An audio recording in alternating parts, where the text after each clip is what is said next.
Good evening and thank you for joining us tonight. I'm Liz Massey. And I'm Craig O'Neill. You're watching THV First in HD. Our top story, rising floodwaters create yet another traffic disaster in Arkansas.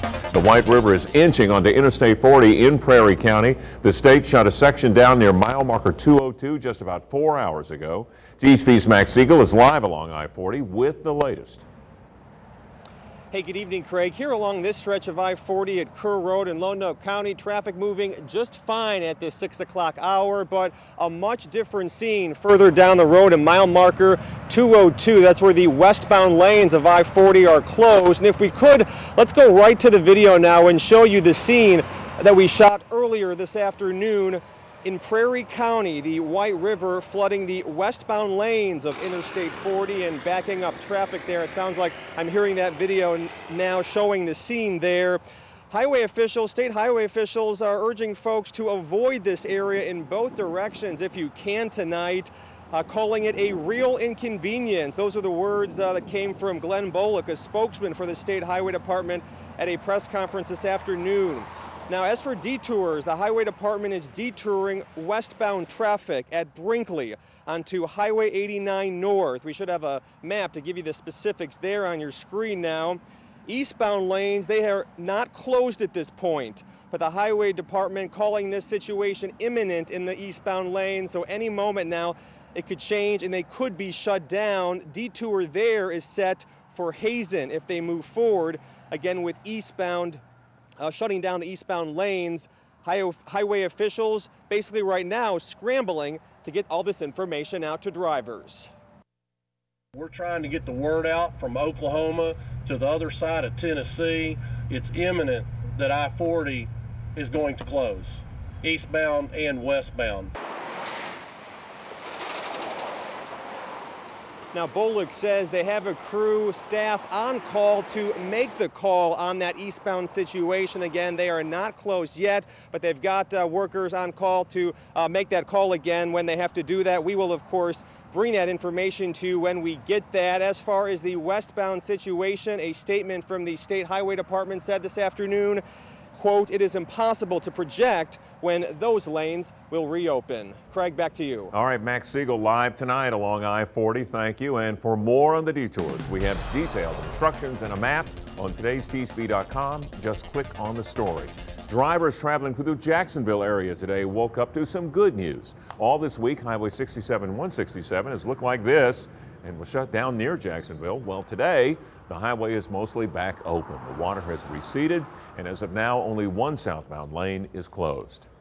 Well, today, a new perspective on the massive flooding that's crippled much of the state. Governor Mike Beebe surveyed the damage by air, taking off from Camp Robinson this morning. THV chief photojournalist Orrin Hardcastle went along. The governor toured flooded areas of Jackson and Prairie counties, making stops at Jacksonport and Des Arc. He also surveyed areas along U.S. Highway 67 and 167 and communities impacted by the White River. Governor Beebe says he's never seen the water so high. People need to heed the warnings from don't drive around barricades. If they tell you that it's going to be unsafe and you need to evacuate, you ought to pay attention to it, but some people don't.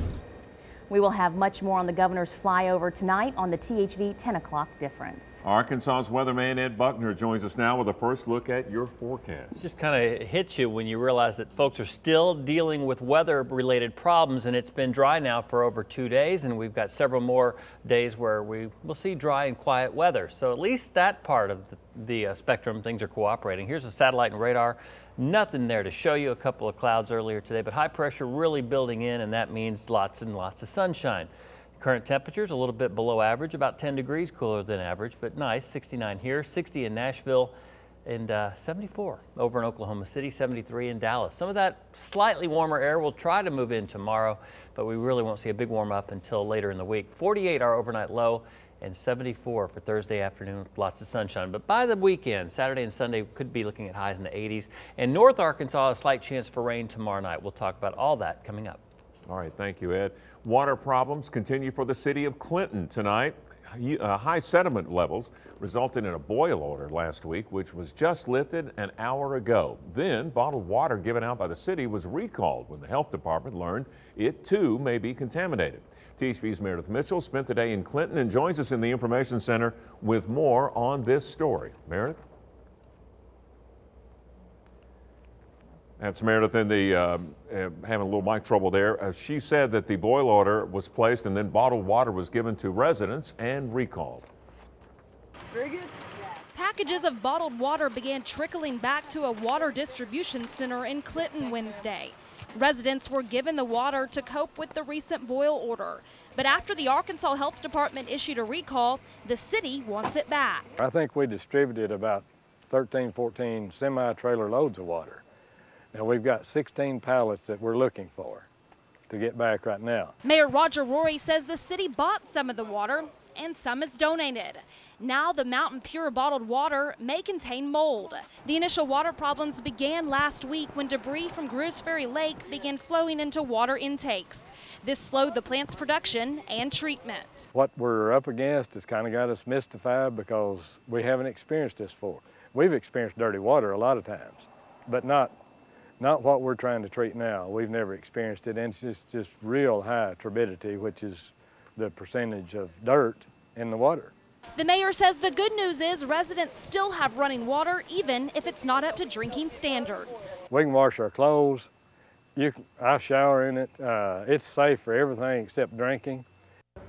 Now, we did receive word late this afternoon from the Arkansas Health Department that the boil order for the city of Clinton has been lifted. However, residents who are on Van Buren County, Denard, or B Branch waters are all still under a boil order. Craig? All right, thank you, Meredith. The water being recalled is distributed by Mountain Pure Water and has a best buy date of 2/27/2013 MPWA and 2/18/2013 MPWA.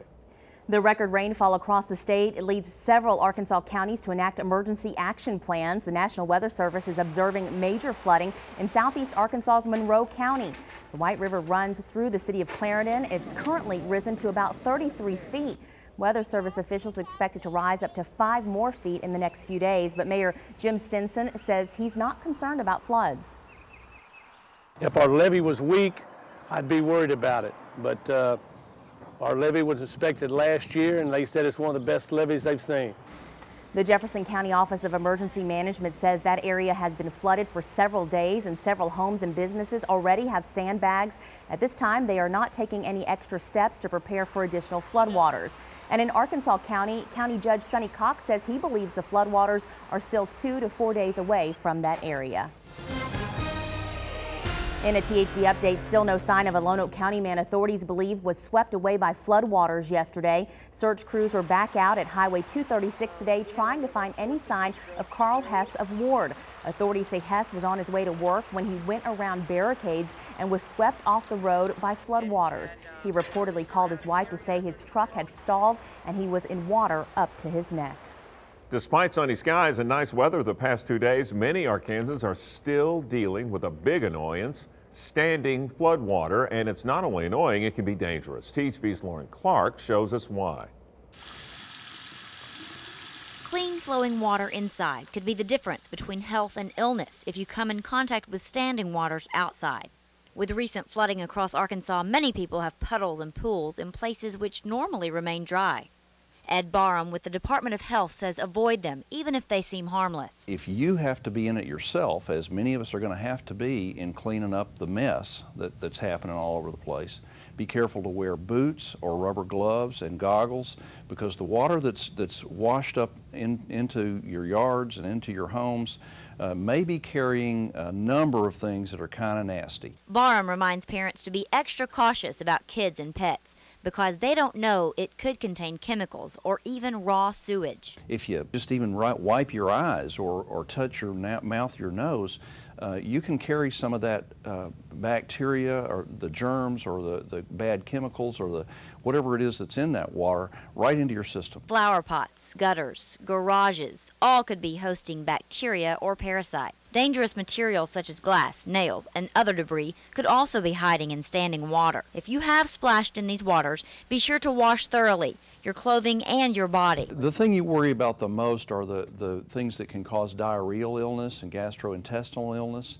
But there are other kinds of chemicals that would be in fertilizer, for instance, or construction use chemistry, that those things can burn or cause rashes or make you very ill.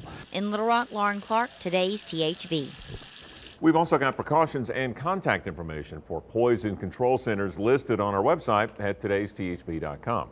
Well, still to come this month's Prescription Arkansas report. Amazing new technology helping one Central Arkansas hospital save more healthy tissue in surgeries. Details in tonight's Prescription Arkansas. Clear skies, high pressure means another nice night ahead. Not quite as chilly as last night, though. Your forecast is coming up.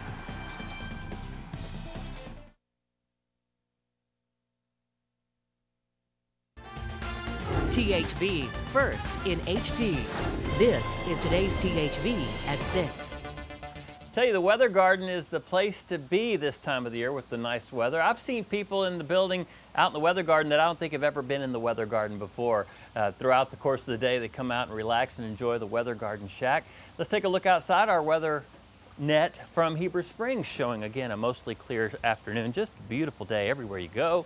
With mainly sunny skies, it's currently 68 in Heber after a high today in the lower 70s. Not bad at all. Let's go to the maps. We've got high pressure beginning to push into the area. It's actually keeping our skies mainly clear, but this ridge of high pressure will slowly drift off to the east the next couple of days, and that will allow this little weather maker to move mainly through Missouri and Illinois, but there will be a cool front attached to that, and it could bring an isolated shower to North Arkansas. So we are mentioning rain chances. We didn't really talk about this yesterday. This is new.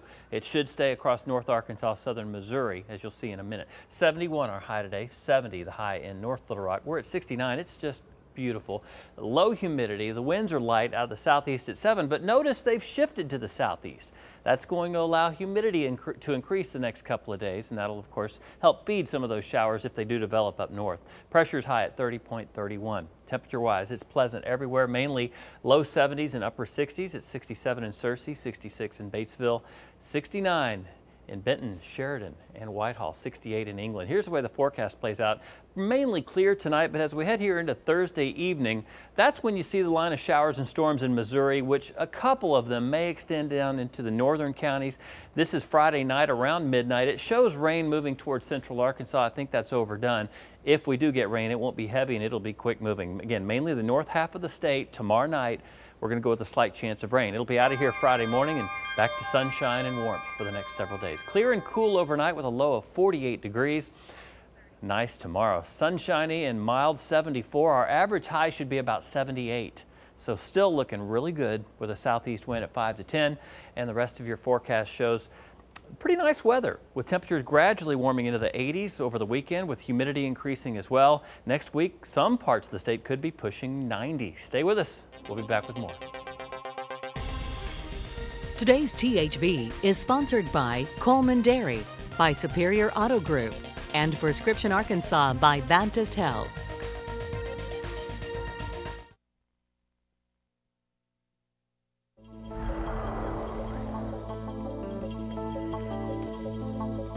In this month's Prescription Arkansas report, a new type of surgery for kidney cancer. Baptist Health is the first hospital in the state and only 13th in the country to get the latest robotic fluorescence technology. Using dyes, it helps doctors using the Da Vinci robotic system tell the difference between healthy and cancerous tissue. Once that dye is given, within seconds, the normal kidney tissue takes up the dye and it turns green, but the tumor itself stays white or does not. So what it lets us do is pinpoint where that tumor is. That means using the robotic system, they can cut the cancer away along with only a small part of healthy tissue to ensure they have removed the cancer. We will have more on this new technology tonight on the THV 10 o'clock difference. Wes Moore joins us now with sports. Arch is #1. The trouble is that's the post position for the Kentucky Derby. Well, is that bad? Well, historically, yes. Not good. Well, not what they were hoping for, I can tell you that. But it has happened before. That horse has won from the one spot. We'll hear from the jockey, John Court, next. Plus, we'll hear from Dave Van Horn. Hogs try to make it 2 in a row.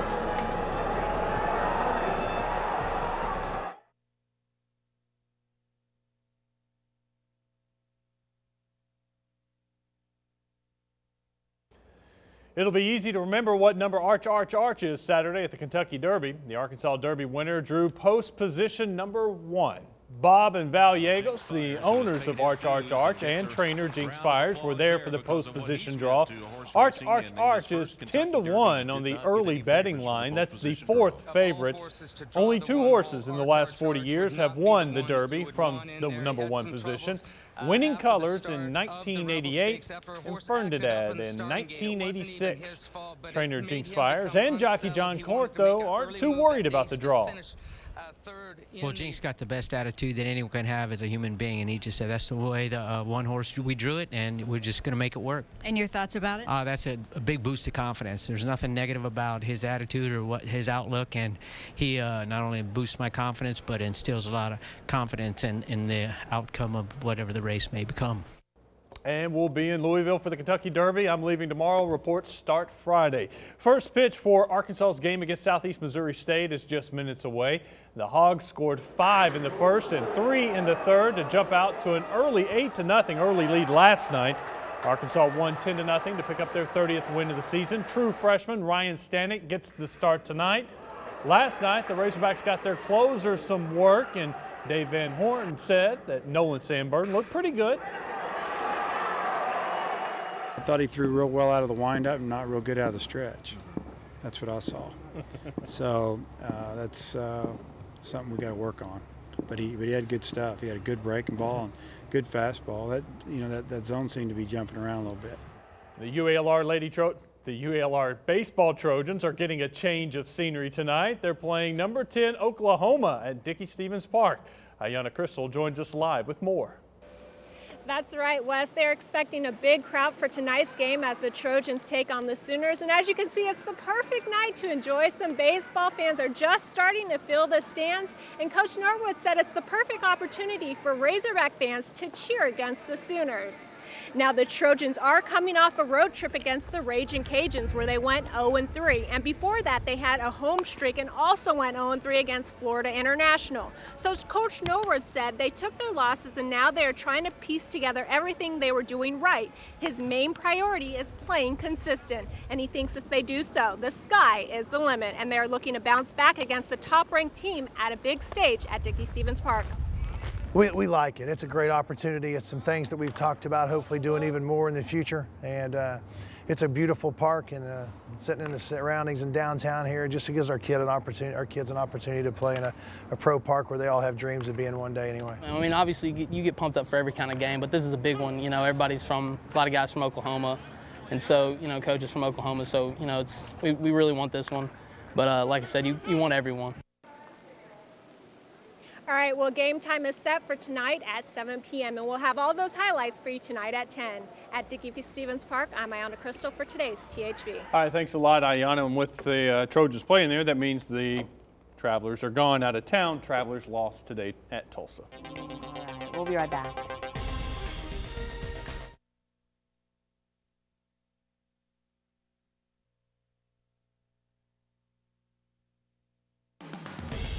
Coming up on today's THV at 6:30, normally our weekend outdoor report runs on Friday, but this Friday we'll be in Louisville for the Kentucky Derby, so we've moved our weekend outdoor report to today, and we've got something really special. We're going to be cooking up some carp.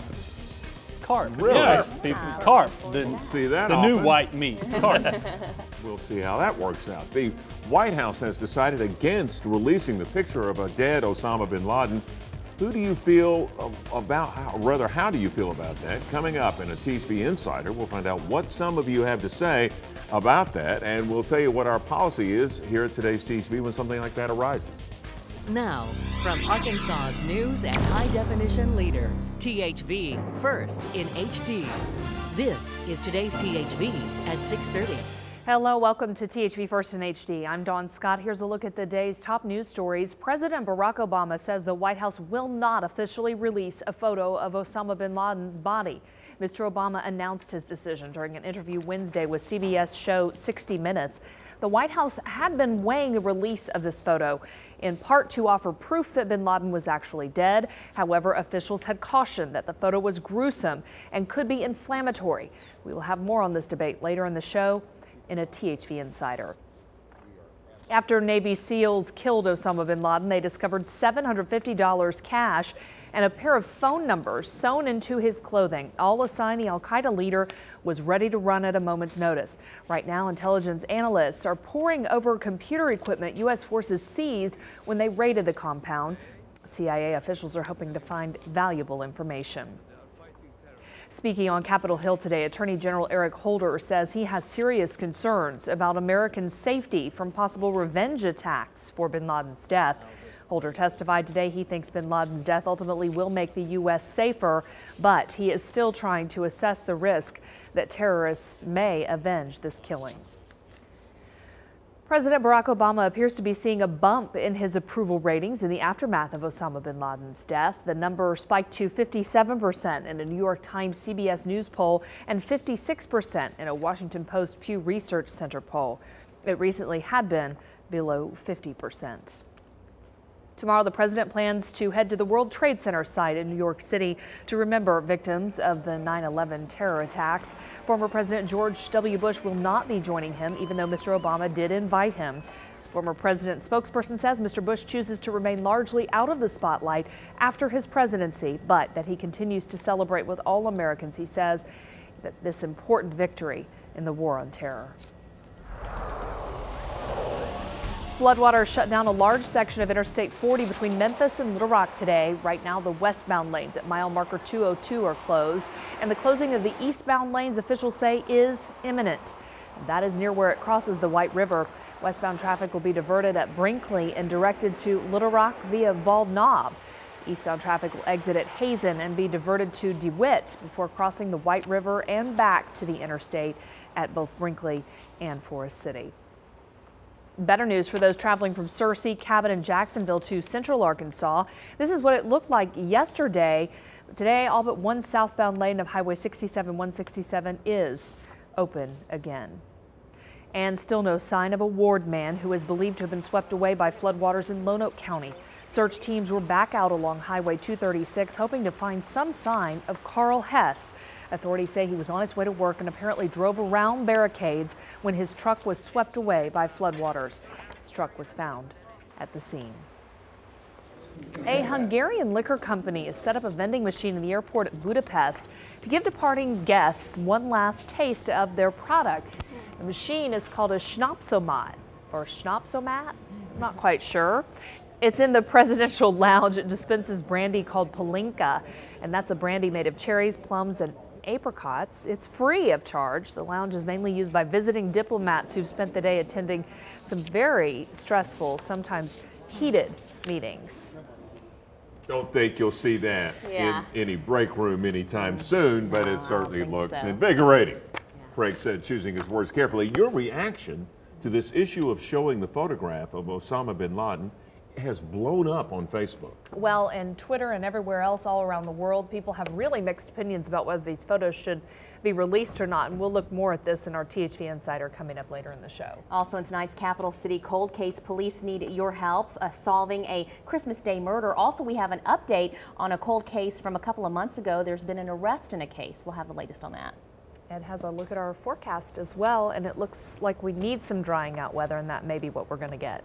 Yeah, we've had a couple of days now. Looks like we'll get several more. There is a slight chance of rain tomorrow late, mainly across North Arkansas, but for the rest of the period, it looks to be dry. Here's our live view weather net from Searcy this time around.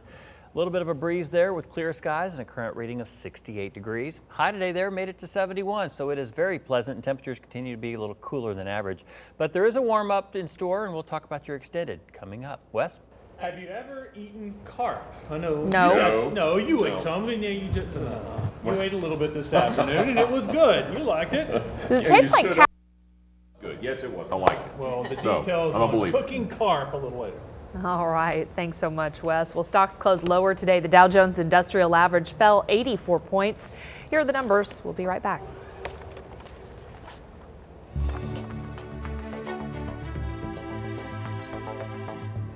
Today's THV is sponsored by Wilson's Home Improvement. Chuck.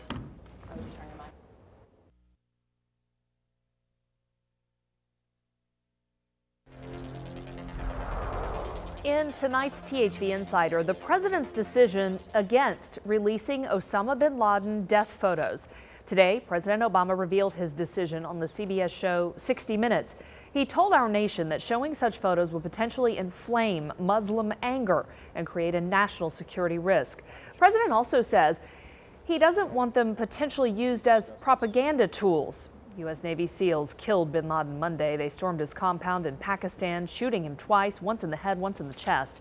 Photos have been described as several sources as gruesome.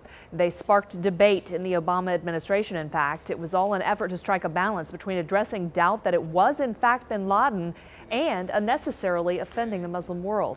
Ultimately, the president decided to keep the photos sealed. The entire debate pushed us to take a look at THV policy regarding such photographic images. Normally, we do not show dead bodies or body bags on our air, but the magnitude of this death is such that we did examine whether we would break our own policy, because a blanket policy obviously doesn't cover every circumstance. Ultimately, we decided that we would stick with our policy. We set this standard and we would not violate that had the photos been released. If they had, we may have provided a link to the government-issued photos at our website, todaysthv.com, but we would not have shown the photos on our air. What do you think of the president's decision? We asked, and the response was overwhelming. Here are some of your Facebook and Twitter replies. THV Facebook fan Noel Sorrows says, "Good choice, President Obama. I don't want to see pictures of a corpse all over the media.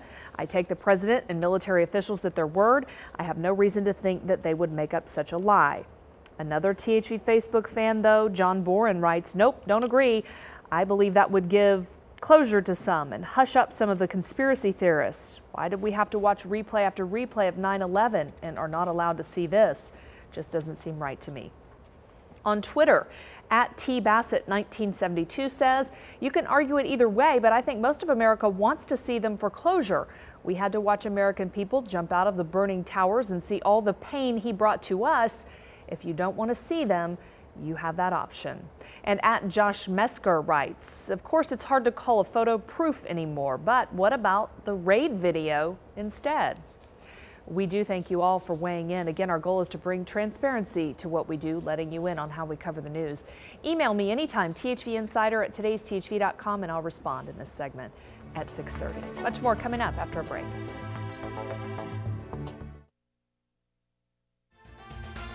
THV first in HD. This is today's THV at 6:30. Nice weather does continue. It looks like it'll stay for the next couple of days. We've got mostly clear skies. This is our weather net from Searcy. Matter of fact, mostly clear skies, the rule all over the state. Current temperature 67 there at the White County Courthouse with a south wind between 5 and 10 miles an hour. The high there made it to 71. They started out at 48 degrees. It was a chilly start, and we'll be in that ballpark again tonight. Let's look at the satellite perspective just to prove to you not much here going on. There were a couple of areas where we saw some cumulus clouds try to form, but with high pressure, it's sinking air. And anything that tries to develop usually gets cut off, and that's pretty much the case. Now, there is a system coming this way in about 24 hours that will scoot across Missouri, and that'll bring us North Arkansas, a chance for rain tomorrow night. Just a slight chance there. 71 was our high today, and again, a cool start, 46. The record low was 40, so we were closer to the record than the average. North Little Rock, 50 and 70 of the extremes there, and we're still in that surplus with rainfall. Don't need any of that anytime real soon. 69 was sunshine, dew points low, humidity nice at 47%. The winds are light out of the southeast, and the pressure, well, it's high at 30.31. Now watch the 48-hour forecast and you'll see what I'm talking about. Nice tomorrow. Until we get to tomorrow night, that system moving through Missouri and Wisconsin and Illinois will bring a trailing cool front through North Arkansas, and that's tomorrow night around 7 or 8. And then you see what happens around 1 o'clock in the morning. It'll skirt the northernmost counties. It won't bring a lot of rain, and it will be a fast mover. But if nothing else, we will cloud up tomorrow night across North Arkansas as that system moves to our north. 48 tonight with mainly clear skies and a light east wind at 5 miles an hour. Tomorrow, sunshine, mild, still running a little bit below average. 74 will be our afternoon high temperature. And 78 by Friday, 81 on Saturday, and a little bit more warmth coming in toward the weekend. Still not much in the way of any rain expected anytime real soon. Well, we have a new cold case tonight and an update on an old one, so stay right here.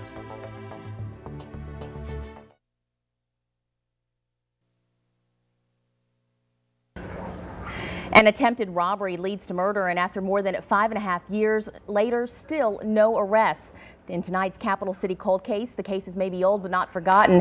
That's why today's THV is partnered with Little Rock Police to try and solve them. And Officer Bruce Jones with the Little Rock Police Department joins me now to talk more about this cold case. Tell us a little bit. It happened on Christmas Day. That's correct, Liz. It did. It was December 25th, 2005. The Little Rock Police Department received a call to a unknown trouble, which was at 5300 Baseline Road, the Quail Valley Apartments, around Building C.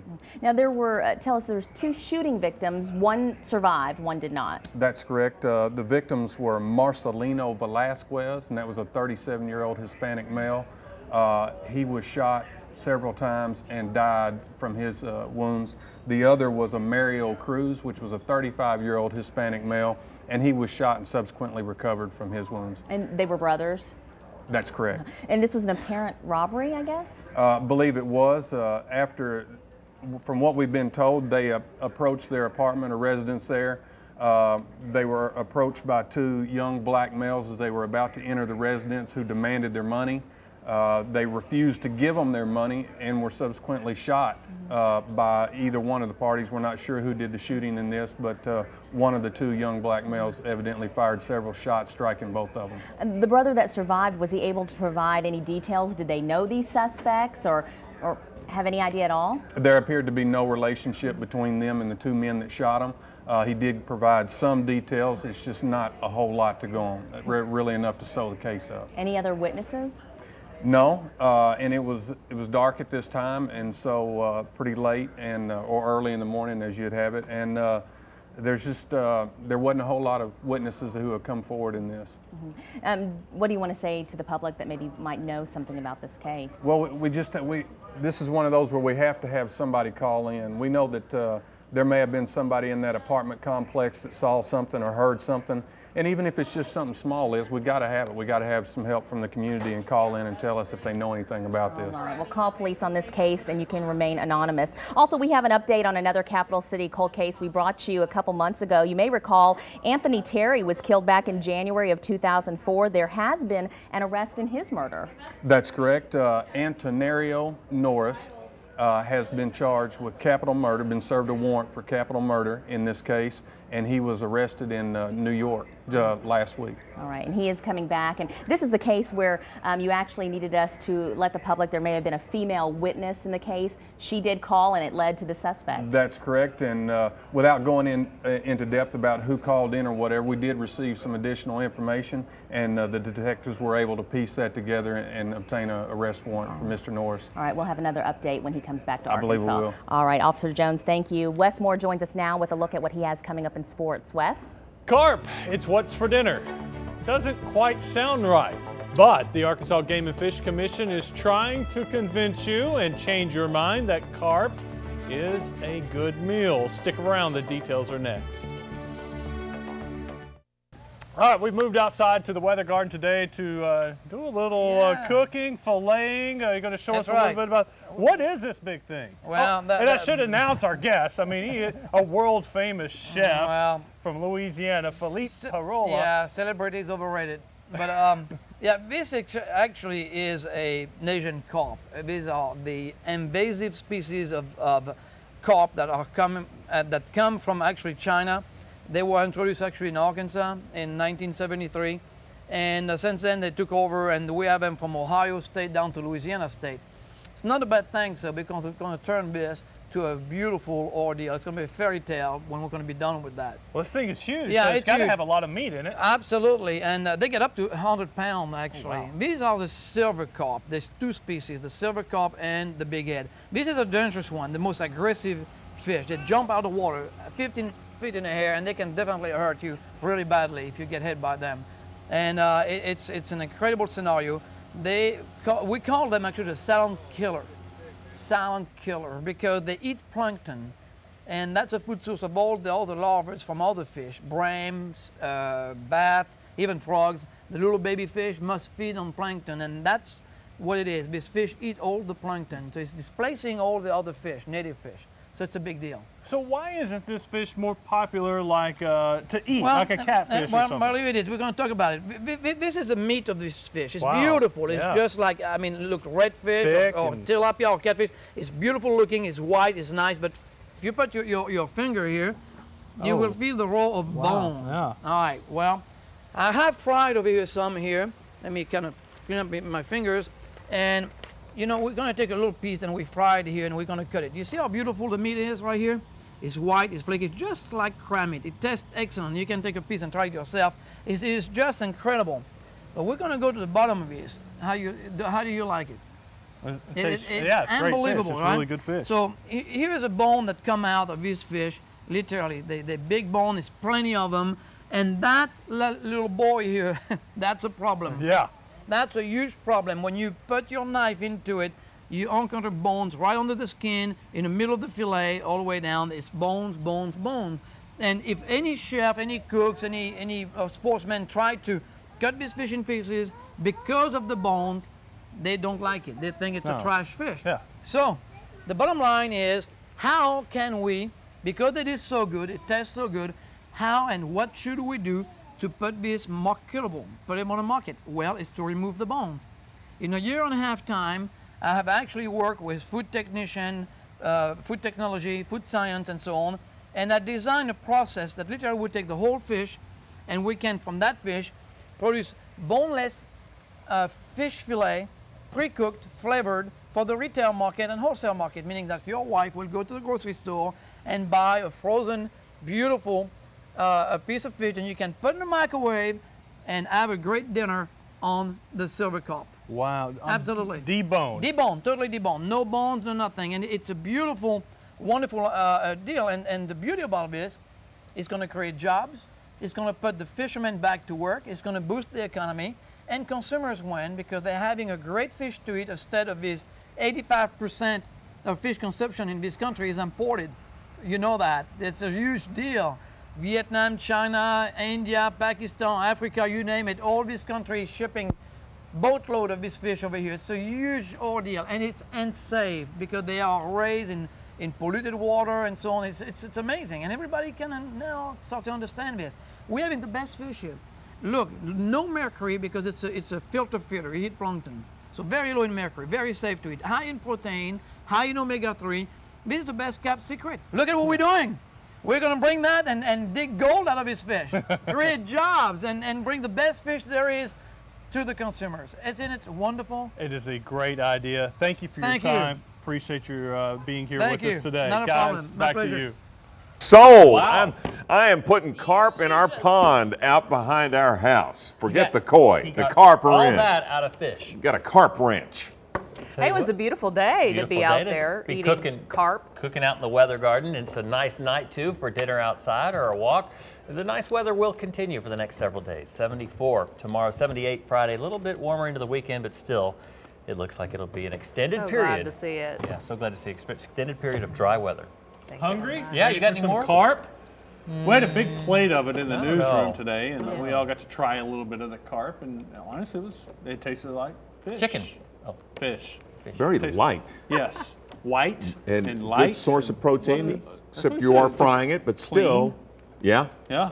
And I did not know about the plankton, so that makes it even, not necessarily Healthy health food, but fish. it's healthier than I thought it was going to be, because I thought that was a garbage fish. No, it's not. He made that clear. See? Coming up at 10, we got the UALR baseball team playing at Dickey-Stevens Park. The Razorbacks baseball team and Harding's baseball team has done something they hadn't done in a long time. Details at 10. Oh. All right, thanks much, and thank you for watching the news. Always on today's THV.com. We'll see you later.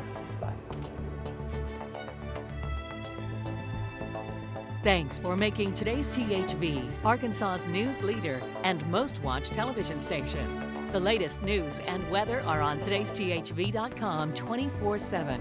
THV, first in HD.